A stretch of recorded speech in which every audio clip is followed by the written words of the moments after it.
Hello, everyone. Welcome back to another edition of StarSound Speaks. This is your host, Irlianna Samsara of StarSound Astrology. So this is episode 144, and we're going to be talking about the new moon in Aquarius.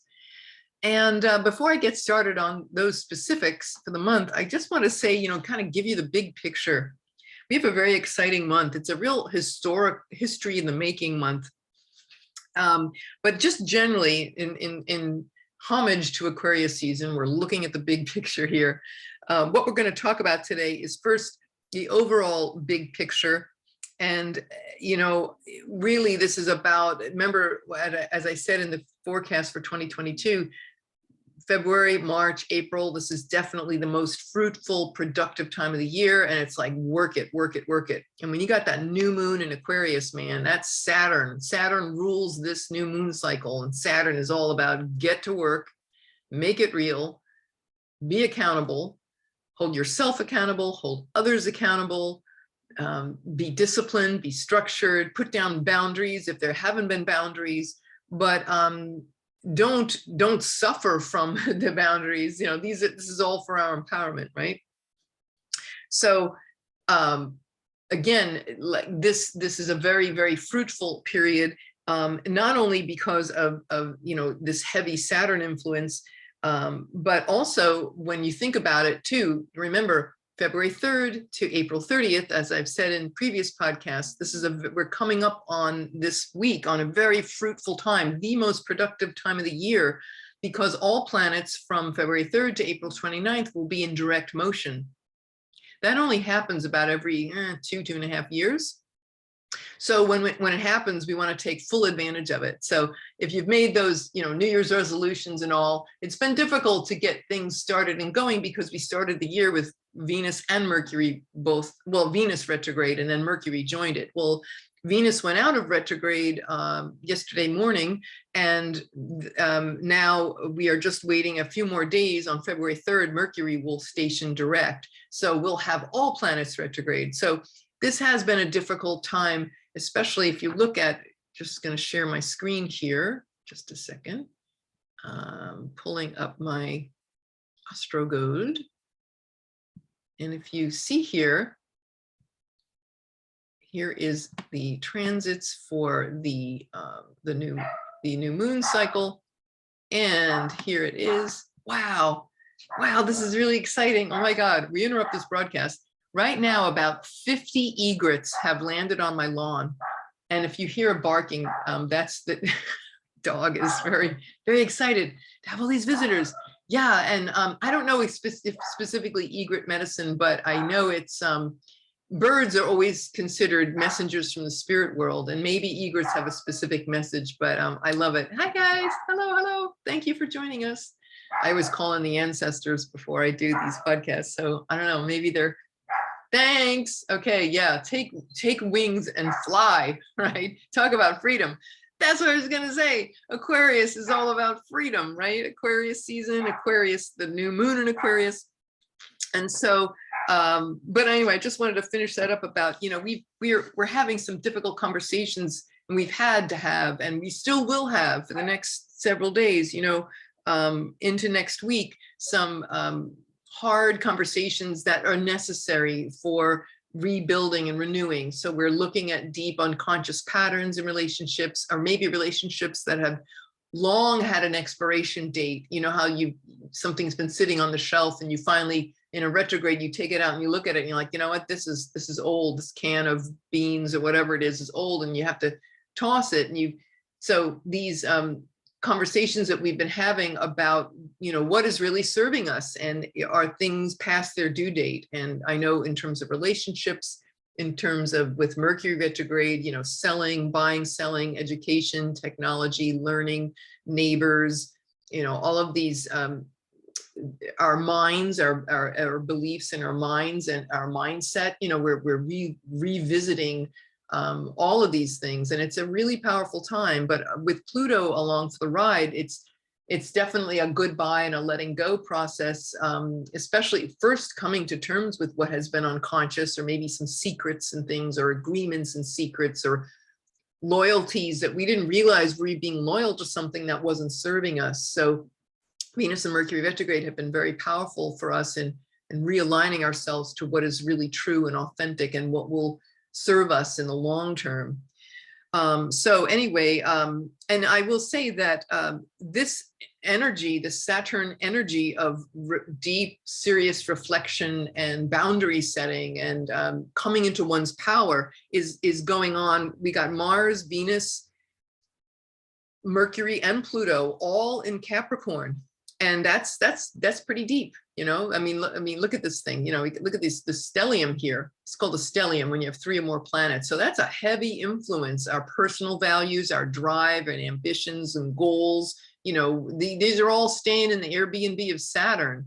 So wow, that's a deep restructuring and boundary setting and endings. A lot of endings. You know, Saturn can be very depressing and melancholic. But in recognizing limitation and looking at things that way, of course, it enables us to build, you know, building something better and creating structures and accountability and things that support us and allow us to be really productive and reach our goals. So the new moon starts, as we can see here, on Tuesday, February 1st. And it is at 12:46 a.m. Eastern Standard Time. So just adjust your clocks accordingly to your time zone. And the big deal here is really going to be that the new moon is conjunct Saturn. And so this is definitely a reality check. It's like high noon, you know, and this is a really big deal, because if we're gonna just pause a moment here, think about the fact that this is the month that Pluto goes into. We have the exact hour and minute, degrees and minutes of the Pluto return for the USA. I will be talking about that in very shortly, probably the next episode. I know I keep saying that, but it's such a deep dive. You know, Pluto, it's like you can't be surface with him. It's very profound, and what it means for us. We're only going to see this once in our lifetime, unless you live another 248 years, and then you will see it again. Anyway, yeah, very deep reflections here, very fundamental shifts in our reality, our very fundamental, not only our external reality of government and society, but our internal reality check. There's this massive shift of consciousness taking place here. So anyway, like I said, 4 planets, and they will be dancing, as we can see here, going back to the chart. They are dancing in the sign of Capricorn here, and then eventually Mars and Venus and Mercury will move into Aquarius, and so it'll still be in Saturn's sign, ruled by Saturn, right? Saturn rules Capricorn and Aquarius, and so it will. These are very important conversations that we're going to be looking at for sure for the next 6 weeks. So anyway, please forgive me if you hear the dog barking. It's very excited, you know. Yes, okay. We include everything and everyone here. All right, so February 3rd, the sun is going to come into that exact conjunction with Saturn, as you can see here, at 15 degrees. So we'll really be feeling that strong reality check happening on the 3rd. And then, like I said, just use this time to really plan and set your goals down and what do you want to achieve. This is like the most perfect time of the year to do that. Thursday, February 3rd, if you look at the right before that, February 3rd is Mercury will station direct, right? So this is very exciting news. Yay, Mercury. No, actually, I never worry about Mercury retrograde. I've come to love it, actually. I enjoy meeting people that I haven't heard from in a long time, or reconnecting, because it always brings people from your past, and it's fun to see who's going to pop up. It has that mystical, magical, how Mercury dances in its liminal space, right? He dances in between dimensions. So it's really cool to just lean into that magic instead of being frustrated and annoyed by it. Just lean into it, So all these times, several times during the week, when my computer wouldn't turn on, and it would be like, or it would turn on, it would sit there and it wouldn't load. And like, okay, I know Mercury retrograde. And I'm like, okay, Ganesh, remover of obstacles. And then I'm like, I'm going to visualize it, so I'm working with it. But anyway, so Thursday, February 3rd 11:12 p.m. Eastern time, we have Mercury stationing direct at 10 degrees of Aquarius. So if you have planets near, I would say, between 7 and 13 degrees of Aquarius, Leo, Scorpio, or Taurus, you are definitely going to feel this forward movement. It's really going to, the gas pedal. Mercury is now morning star, and it's going to move like herald of a new day, has more yang energy, engaging the mind. And so again, this is all going to help us with our planning for the year. Okay, it will be still conjunct Pluto, as you can see here, with Mercury stationing direct. Let me move this by the hour as you, let's see, it's going to be Thursday, February 3rd, 11:12 p.m. And here we go. So it's going to be very tight with Pluto, and then it will pass. So from Thursday the 3rd until, as you can see, it'll keep moving into, let me put the day to make it a little faster. Here we see it at 24, 25, 26, just keep your eye. Here it is exactly conjunct Pluto, and that'll be Friday, February 11th, right before Valentine's Day. Boy, we're gonna have some pretty cool, interesting, transformative experiences available to us. Anybody got a toxic relationship? Usually when Mercury goes retrograde, business or personal relationships, things that haven't been working come to an end. This could be a kind of a painful end. It could be an emotionally cathartic experience. But again, ultimately, it's something that needs to happen in order for us to grow. Pluto always brings in that rich volcanic soil, right? After that lava, that volcanic explosion, it settles, and then that lava and all that destruction turns around and becomes the fodder for the next round of life. So we use it to build on, and it renews us and sustains us when we have garnered the truth, and when we have captured and become aware of like toxic subconscious patterns, which that Pluto conjunction will give us, will show us. It's been really amazing for me. I started seeing things in my life where I'm like, wow, I thought I handled that, or I saw a deeper level of myself where things that had not been, it provides us the opportunity for things to come to the surface that we don't normally see in our day-to-day. And from that point, it's like, wow, you know what, I'm going to shift here. I'm going to look at my own, I'm going to look at this in a new way. And I'm not afraid anymore of this. Like, there were some relationships, that I saw that were past their expiration date, to be honest with you. Somebody that, I'm thinking of a person in particular that I had known for quite a while. And I just started to see like, wow, this isn't healthy for either of us. And I'm not going to just dance the old dance again. It's just, it's not powerful, and it doesn't serve me, and it doesn't serve them. So it wasn't anything about them. It was me choosing and deciding what is really going to bring me into integrity and into my power. And it can be painful and scary, but you know what? You lean into the unknown, go there. It's rich.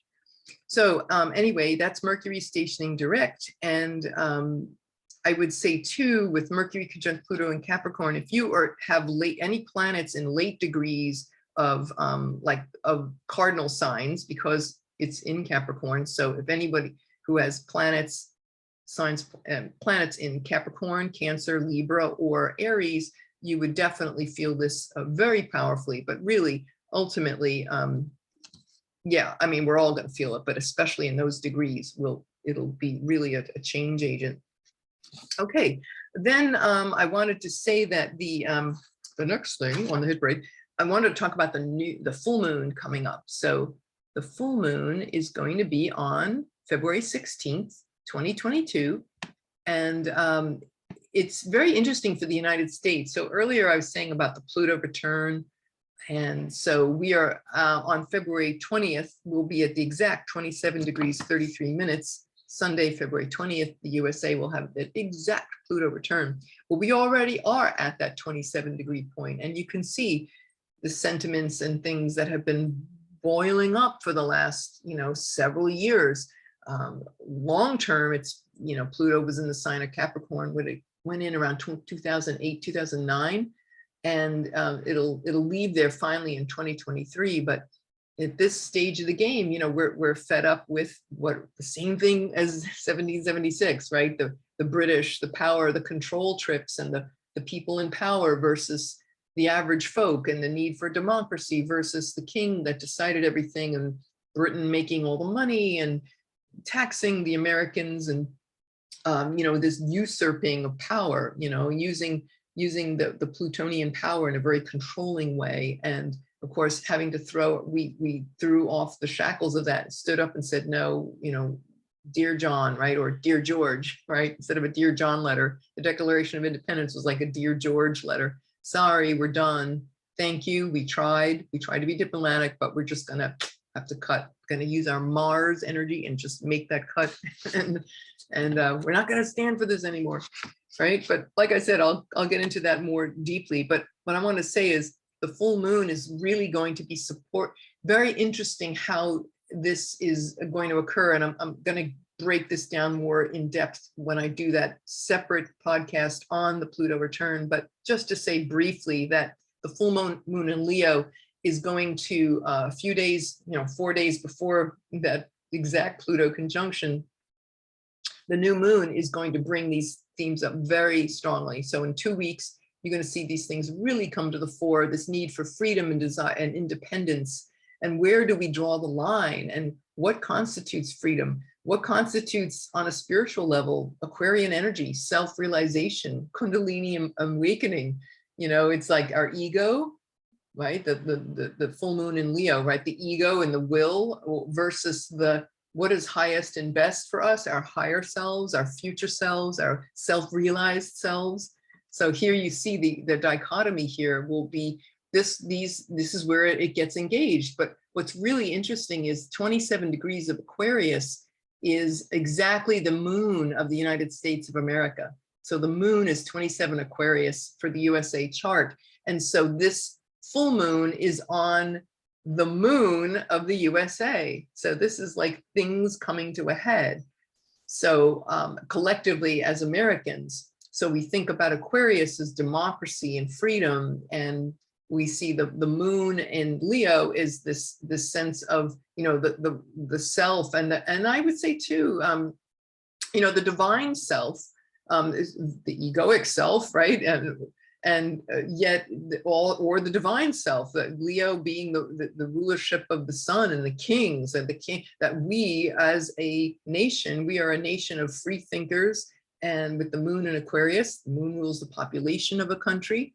And so we're going to see these things very strongly. But like I said, I'll get more into that for the Pluto return, but I just wanted to call your attention to this is going to be a really powerful full moon for the USA.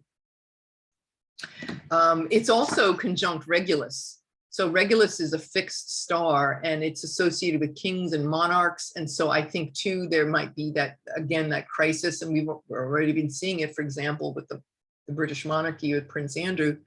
And so this a sense of things coming to a head, and the cutting off of one, and you've heard all about that, is the Queen stripped him of all his privilege and entitlement, and he's insisting on going to defend himself in the Virginia Giuffre Epstein trial, you know. So, well, pretty intense drama, right? And by that time, the new moon conjunct Regulus, and the moon and Leo itself ruling the monarchy, we're seeing definitely that crisis in the monarchy.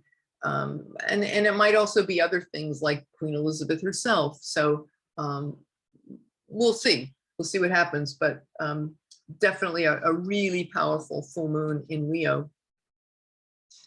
Let's see, February 20th, like I said, is the exact where Pluto is going to be at the exact, what is it, 12:34 p.m. Okay, so here, as you can see, 27:33, that's going to be pretty outrageous. And all this month and into next month, so the next 6 weeks, Mars and Venus are dancing with each other in the sign of Capricorn, right? Look at that. Both staying in Saturn's Airbnb. So there's enormous drive and desire, the drive, Mars, you know, the desire for things, and then how we get them is Mars, how we move in the world. Mars is in its exaltation in the sign of Capricorn, does very, very well there. So this, you know, does might make right, and you know, where does diplomacy and diplomacy and care for one another, where does that, how does that all blend in, you know, like, so it is a really fascinating story emerging here. And so that is the Pluto return, which, by the way, Pluto will make 3 passes, right? So this is the first one on Sunday, February 20th, and then July 11th, so 1 week after our own July 4th celebration, Pluto will be retrograde, passing over that USA point, right? So whatever is going to be happening around February 20th this month will have resonance, and these themes will be revisited July 11th, around July 11th, and then at the end of the year, December 28th. So it makes 3 passes over this 27-degree, 33-minute point. It's a slow burn with Pluto, right? It's very slow. Pluto only advances about 2 degrees a year. It spends like half the year retrograde, right? So this is a very slow background burn. Like I said, you know, this will only happen, this is the first time in 248 years that Pluto has been at this point. So unless you live another 248 years, you're not going to see this again. So this is hugely important, just as important as what has been happening since 2020, the great societal reset, which of course I talked about. I felt like Chicken Little in 2019. I couldn't give enough talks about how everything was going to change and nothing is going to be like the old days. It is going to, we are throwing off the shackles of old structures and patterns that don't serve us, and we are recalibrating what our relationship is to materialism, you know, to things and stuff, versus, you know, a society based on things and conquering and such, and then moving into a higher octave of idealism and the future, and looking at ourselves newly and with a whole new set of values. And so that is what is happening. I would say the last thing I want to say about the months, and then I'll get into where the new moon occurs, and we'll even give you a juicy quote from Osho to round things off. So Monday, February 28th, as last day of the month. Remember, February's got a very short month, and we have here, as you can see, the sun is applying. So we end the month with the sun which goes into Pisces around. Sorry, I should have mentioned that earlier.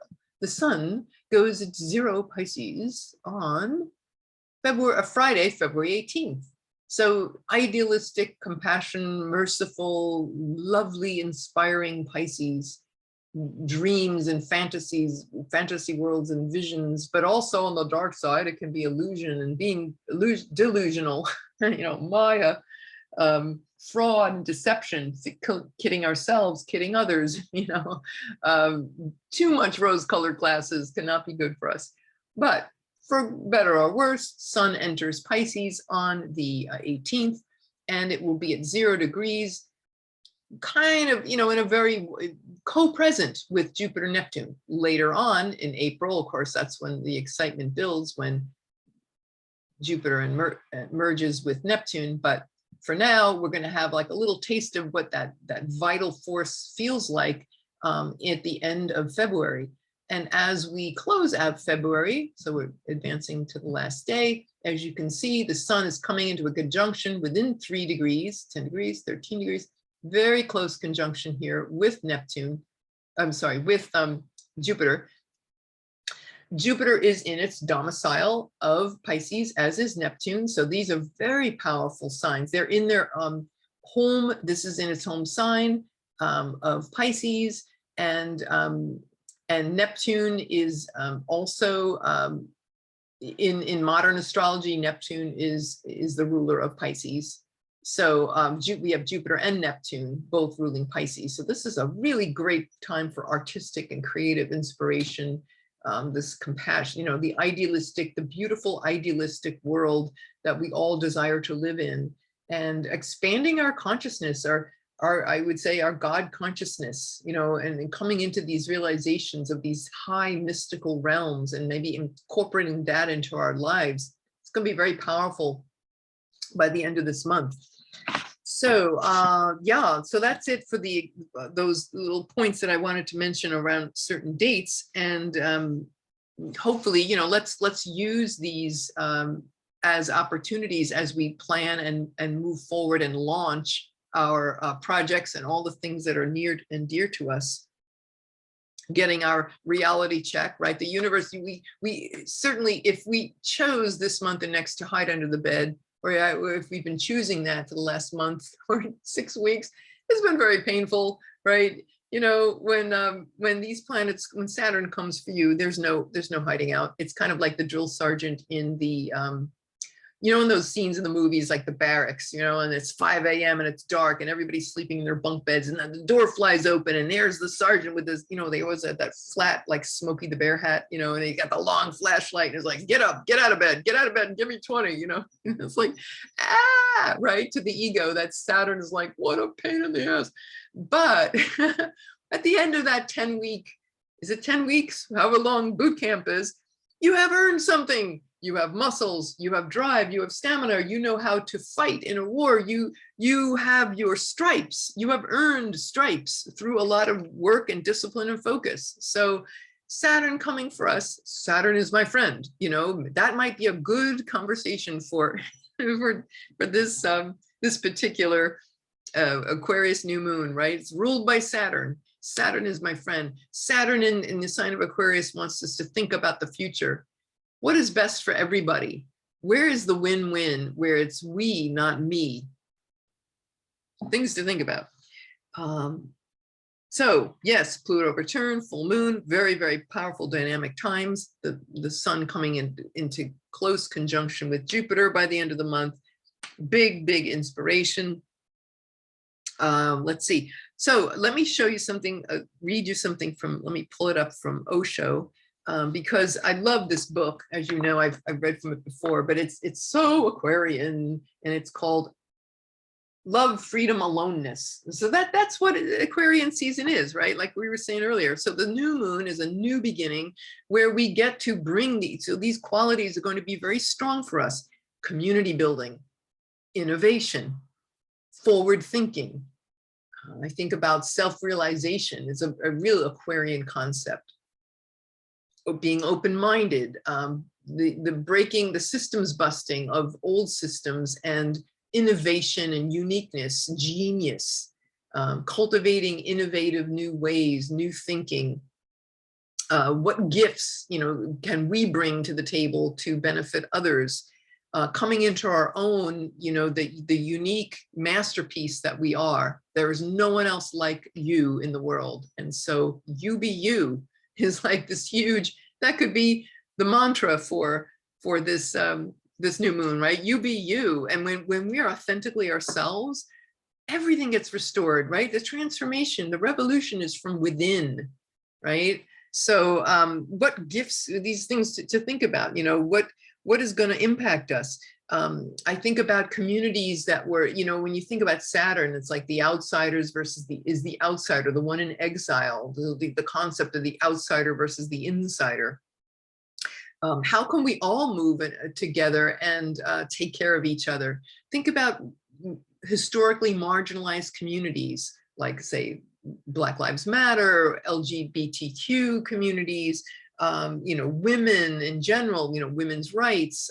There's so much on the table now where we can all find that commonality and the even though we are standing as individuals, let us and we want to develop our uniqueness of who we are, but at the same time, it's an interesting paradox, melding as one.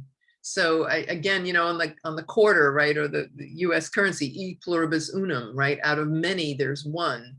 And so cultivating these ideas and this area of consciousness is going to be really profound. It's a new beginning with the new moon in Aquarius for all of these concepts of freedom and aloneness, but being that sovereign being versus being lonely, you know, big difference. So let me pull up this Osho quote for you. So just a second. Then let's see. We're gonna stop that recording for a sec. Be right back. Dang, this book. It's so hard to just pick one. So, but anyway, here's one thing he has to say. Again, you know, love and freedom. These are these Aquarian keywords. And it's Valentine's Day on February 14th. Oh my goodness, so amazing. So here's a higher way of thinking about love. Instead of the red box of that candy that you never eat anyway, let's face it, who's got that liquid cherry stuff? That's not love. If you love somebody, you wouldn't give them that crap, all right? Let's face it. Anyway, let me go back. Woo, take it higher here. Page 37. In this book, I just love this little line about love. Osho says, love is a device. Well, actually, let me go back to the first part of this paragraph. My whole approach is that of love. I teach love and only love and nothing else. You can forget about God. That is just an empty word. You can forget about prayers because they are only rituals imposed by others on you. Pretty radical, huh? Love is the natural prayer, not imposed by anybody. You were born with it. Love is the true God, not the God of theologians, but the God of Buddha, Jesus, Mohammed, the God of the Sufis. Love is a device, a method to kill you as a separate individual and to help you become the infinite. I'm going to say that again. Love is a device, a method to kill you as a separate individual and to help you become the infinite. Oh, gosh, that's so good. Disappear as a dewdrop and become the ocean. But you will have to pass through the door of love. Remember that when the full moon comes in 2 weeks. Disappear as a dewdrop. So it's not like, you know, nothing wrong with a dewdrop, right? That was beautiful. But from me to we, right? Leo, Aquarius, me, we. From the dewdrop to the ocean. But you will have to pass through the door of love. There's another little piece that I love. On freedom. Man has reduced woman into a slave, and the woman has reduced man into a slave. And of course, both hate the slavery, both resist it. They are constantly fighting. Any small excuse and the fight starts. But the real fight is somewhere else deep down. The real fight is that they are asking for freedom. They cannot say it so clearly. They may have forgotten completely. For thousands of years, this is the way people have lived. They have seen that their father and their mother have lived the same way. They have seen that their grandparents have lived in the same way. This is the way people live. They have accepted it. Their freedom is destroyed. It is as if we are trying to fly in the sky with one wing. A few people have the wing of love, and a few people have the wing of freedom. Both are incapable of flying. Both wings are needed. And the last little quote. Love is universal. Love does not invite only a few people to celebrate, right? So it's we, not just exclusion, right? But inclusion. It's very Aquarian, right? Let's include everybody. Love invites the stars and the sun and the flowers and the birds. The whole existence is welcome to celebrate. Love does not need anything else. A night full of stars. What more can you ask for? Just a few friends, and the whole universe is friendly. I have never come across a tree who is against me. I have been to many mountains, but I have never found any mountain antagonistic. The whole existence is very friendly. Once your own understanding of love blossoms, there is no question of attachment at all. You can go on changing partners. Does that mean you are not, that does not mean you are deserting anyone. You may come back again to the same partner. There is no question of any prejudice. And I leave you with this. Man should understand himself to be just like a child playing on the sea beach, collecting seashells, colored stones, and immensely enjoying as if he has found a great treasure.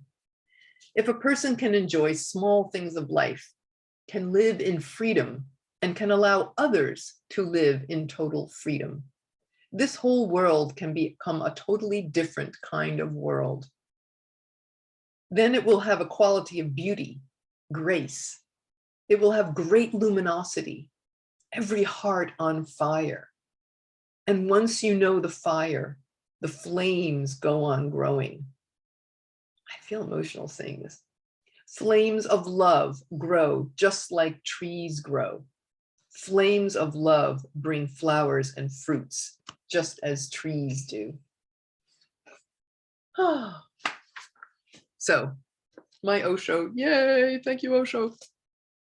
And so I'm gonna close this out by saying, okay, let us end with, well, I know everybody loves this, the little trip through the zodiac. Where is this new moon? Where are this reality check around freedom? What area in your chart is this going to show up in? So I'll do that. And then I have this little song I'm going to sing for you with my kazoo. No, I'm going to make a kazoo because I don't have a real one, but I think I should get one. But anyway, let's go through the houses. Okay, so let me bring up this chart again. And we have here, if we have the, we'll start with the, with Virgo. Let's bring up I'll show you the chart for Virgo Rising. So, sorry, a little delay here. Okay, share screen, yada, yada, yada. Here we go. All right, so if this new moon, if you have Virgo Rising, all you lovely perfectionist-minded Virgos, totally analytical, driven by Mercury, this new moon will be happening in your 6th house. And that is a house that is the joy of Mars. So there's work and effort and struggle. Sometimes it can feel like a struggle. It can, but it's daily service, your daily routine. So maybe there's some real reality checks around the freedom from your daily routine, your daily life. If you are an employee or subordinate at work, your day job, maybe there's some empowering conversations, especially with that conjunction with Saturn. There's some empowering conversations that you can have with people in authority, like your boss. So again, being real and coming into one's power regarding, say, struggles and efforts and daily struggles, but also daily service. So that would be the moon in the 6th house for you Virgo risings. Okay, next one up is Libra Rising. If you have Libra Rising, this is happening in your 5th house. The 5th house is the joy of Venus. So this is about children or creative projects. If you don't have children, you could say your creative projects are like my little babies, right? So it could be children, creativity, pregnancy, sex and pleasure, romantic relationships, right? This is all where this is happening. So we're getting this cool and important boundary check coming into our power with those areas of our life is where we'll see the great impact, new beginning regarding those areas. Okay, if we have ding, ding, ding, Scorpio rising, you guys are having it in the 4th house. So the 4th house rules one's home, one's parents, home, family, one's private life, could also be genealogy, all matters of those things. It's in an angular house, so that's speaks loud, right? Those are the megaphone. The 1st, 4th, 7th, and 10th are the megaphone planet house, megaphone houses. So these are especially loud considerations for you, new beginnings regarding that area of your life. If you have Sag rising, this is happening in your 3rd house, which rules siblings, short trips, communication, school, education, teaching, learning, certainly, you know, elementary and high school, up to high school education is specifically a third house. Could be neighbors, you know, it could be in-laws, neighbors, siblings, things like that, short trips. It can also rule like the internet, technology, and, you know, merchants, buying, selling, promotion, advertising, things like that. So this might be a dynamic new place for you to reinvent yourself in these areas of your life. Next, we have Capricorn Rising. And as you can see, this is happening this, did I do the 1 hour? Yeah, Capricorn Rising is, this is happening in, hold on just a second. Wait a second. Okay, Capricorn Rising. Sorry, the Mercury retrograde hiccup there. If you have Cap Rising, you will be having this new moon in your second house. And that second house is about your personal finances, you know, money in the bank, your possessions, personal possessions, your income, your values, like the things that are important to you. So this is where you're getting this great upgrade and maybe some sudden genius realizations around restructuring these things and coming into integrity around these subjects. Okay, next up we have Aquarius Rising, and this will be happening in your first house. The first house is the helm, right? The helm of the ship. So yourself, your self-image, your identity, your body, your physical body, your character, your appearance, all of that, new beginnings around those particular subjects. Angular too, right? So this is going to speak, this new moon definitely speaks with a megaphone here. Your first house is the ruler of your chart. So with Aquarius Rising, you have Saturn, which is the ruler of the sea, is the ruler of your chart. So anytime you have a new moon that Saturn is the host of, which was last month in Capricorn and this month in Aquarius, very key for you guys. Okay, next we have Pisces Rising, and this is in the 12th house, which is not an easy house, okay? It's the joy of Saturn. It is the joy, which is Saturn loves deep, quiet contemplation. Some, you know, it's like the cave, the man cave, or the guy cave, or the girl cave, or the non-binary being cave. A cave is a cave, right? It rules prisons, ashrams, monasteries, places away from life. So it often is connected with enemies, sickness, loss, seclusion. So you might be finding some empowering ways in which to deal with these things. Maybe there's some element in this new moon cycle where there's an element of loss or of seclusion, of having to sacrifice something. But finding the freedom in such a situation is always the 12th house thing. So that's 12th house. And then as we see here with Aries, okay, Aries Rising, this will be in your 11th house. 11th house is the joy of Jupiter. And that is friends, groups, alliances, hopes, dreams, wishes, aspirations, groups, group consciousness, you know, a tribe, or colleagues, professional colleagues, these things. So this is where this new beginning is going to occur, affecting all of those subjects.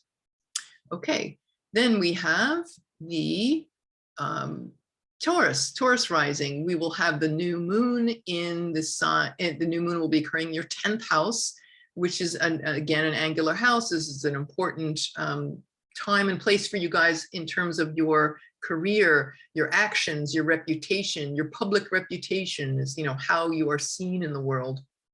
So there's this new beginnings and new structuring, maybe coming into integrity around all of those subjects, how one is perceived and seen in the world, making some new beginnings and choices around your career. Okay, then we have the next one is Gemini Rising. So Gem Risings, your new moon is going to be in the 9th house, and that is in ancient astrology, we call that the house of God. The house of God is the 9th house. So that's travel, and especially long distance or foreign travel. There might be some new beginnings with that, or separations regarding, right? Because Saturn ruling that sign can be about separation.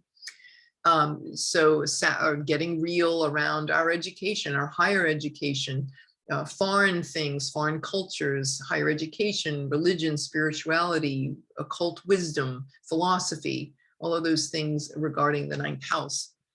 Okay, we then move to Cancer, Cancer rising. This new moon is going to be in your 8th house, and the 8th house is a house of death, endings, and out of endings, coming out of survival, coming out of death and moving into life, right? Something that might be coming to an end.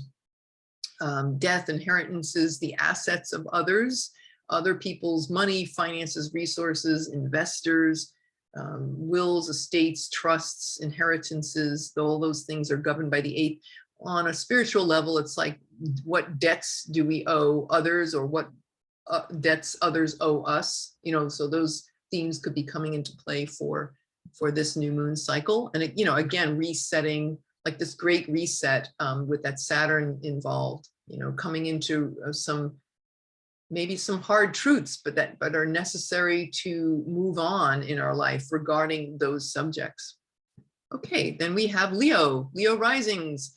This eclipse is happening in your 7th house of partnership, relationships, partnership, marriage, could be collaborations with others. So we're finding new and innovative ways to collaborate that are based on, that benefit humanity as a whole, or benefit a group or friends, or, colleagues, and, making life better for, again, outside of our own selves, but using our own unique talents and creativity to build something with another or collaborate with others. Okay, what we have for the next one is Virgo rising, and this will be happening in your 6th house, which is, again, not the easiest house. It's the joy of Mars. So Mars can often be about struggle, or about cutting something off. But it's also could be courage and persistence. Through courage and persistence of, let's say, being willing to smell the coffee, as you might be, about your day job, about your work and your service and your daily routine. It can also be about injuries and illness. So, taking really conscious care around those things are very important for this new moon cycle. Getting real around the workplace, you could say. Maybe having some enlightening, empowering conversations with your boss or people in authority. So that could be available to you for this new moon cycle. The next one is Libra rising, and that is, this new moon is occurring in your 5th house, which is the joy of Venus, and that is a benefic Venus, and it's about children and creativity and sex and pleasure and romantic hookups. Whoa, happy Valentine's Day, all you Libra risings now. But really, it's about, like I said, getting real with that Saturn there. This is an especially powerful Saturnian signature. So get real around your creative projects, really, be accountable for them, create systems of accountability, create a discipline, like time. Saturn rules time too. So putting time aside for your creative projects, making a certain dedicated time each day to get that done, and honoring that as a very vital part of yourself. So that would be the, for all of you Libra rising gods and goddesses and non-binary spectacular mermaid, mere people, intergalactic beings. Have I covered everyone? I hope so. Okay, and then we go back once more. I think did we do Virgo? Did we already do Virgo rising? I think we did. Yes, sorry, Scorpio rising. Yeah, love you, Scorpios. Not an easy place to have Scorpio, right, in the rising sign. Through drama and intense confrontations with life, we learn and grow. That's the design of a Scorpio rising. So it's not wrong, it's just how it happens. And that will be in your parents' home, family, private life, right? That's where your new beginning will start. So there's that. And I'm going to leave you with a song. Okay, I don't know if this is going to be tradition, but or a new tradition, but I found a song that really brings this new moon cycle into, we'll have fun with it, right? So hold on, let me grab that song.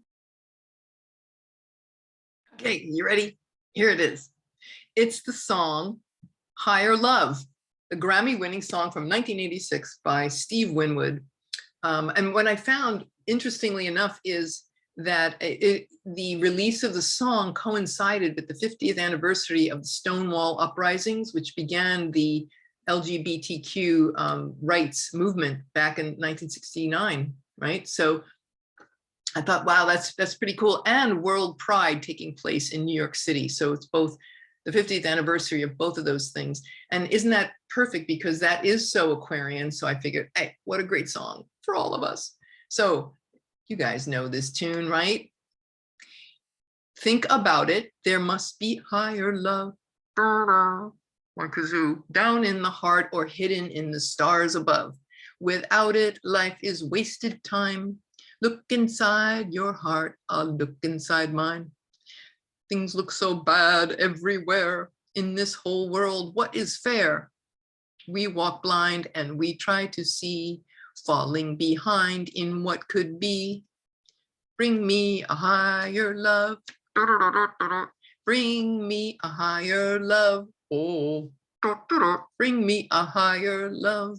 What's that higher love I keep thinking of? Worlds are turning and we're just hanging on, getting chills, facing our fear and standing out there alone. A yearning, and it's real to me. There must be someone who's feeling for me. Things look so bad everywhere. In this whole world, what is fair? We walk blind and we try to see, falling behind in what could be. Bring me a higher love. Bring me a higher love. Oh, bring me a higher love. What's that higher love I keep thinking of? I will wait for it. I'm not too late for it. Until then, I'll sing my song to cheer the night along. Bring it. I'm sorry I don't have the melody for every single thing here because I'm on stage, but I love these lyrics. I could light the night up with my soul on fire, like what Osho was saying about hearts on fire. I could make the sunshine from pure desire. Let me feel that love come over me. Let me feel how strong it could be. Dun, dun, dun, dun, dun, dun. Whoa, bring me a higher love. Da, da, da, da, da. Right? And it goes, bring me a higher love, bring me a higher love. So yay, that's my little thing. I just wanted to share. I feel that's our Aquarian theme song. So that's our theme song for today. For our new moon cycle, bring me a higher love. Yay. All right, my dears, it's always great being with you, and I hope that you have found value from this, at least had fun listening to me not quite singing that song, if nothing else. And I'm going to do crowdfunding for a kazoo collection. So anyway, all right, if you need any assistance, 2022, how are you going to plan these next 3 months, ma'am? This is called bring it time, right? That Saturn demands achievement from all of us. So call me if you need a session. I'm here to assist you. We all win, right? Everybody wins. StarSoundAstrology.com. You can go right there. I love hearing from you. So comments below, like, share, subscribe. It always helps in the algorithms so we can light up more people's lives, empower them, and make them laugh all at the same time, right? Not bad. That's my dharma. Anyway, thank you so much for listening, and I will see you next time. So take care for now. Mwah! Higher love, yay! This is Irlianna Samsara, StarSound Speaks, StarSoundAstrology.com. Thank you all for listening.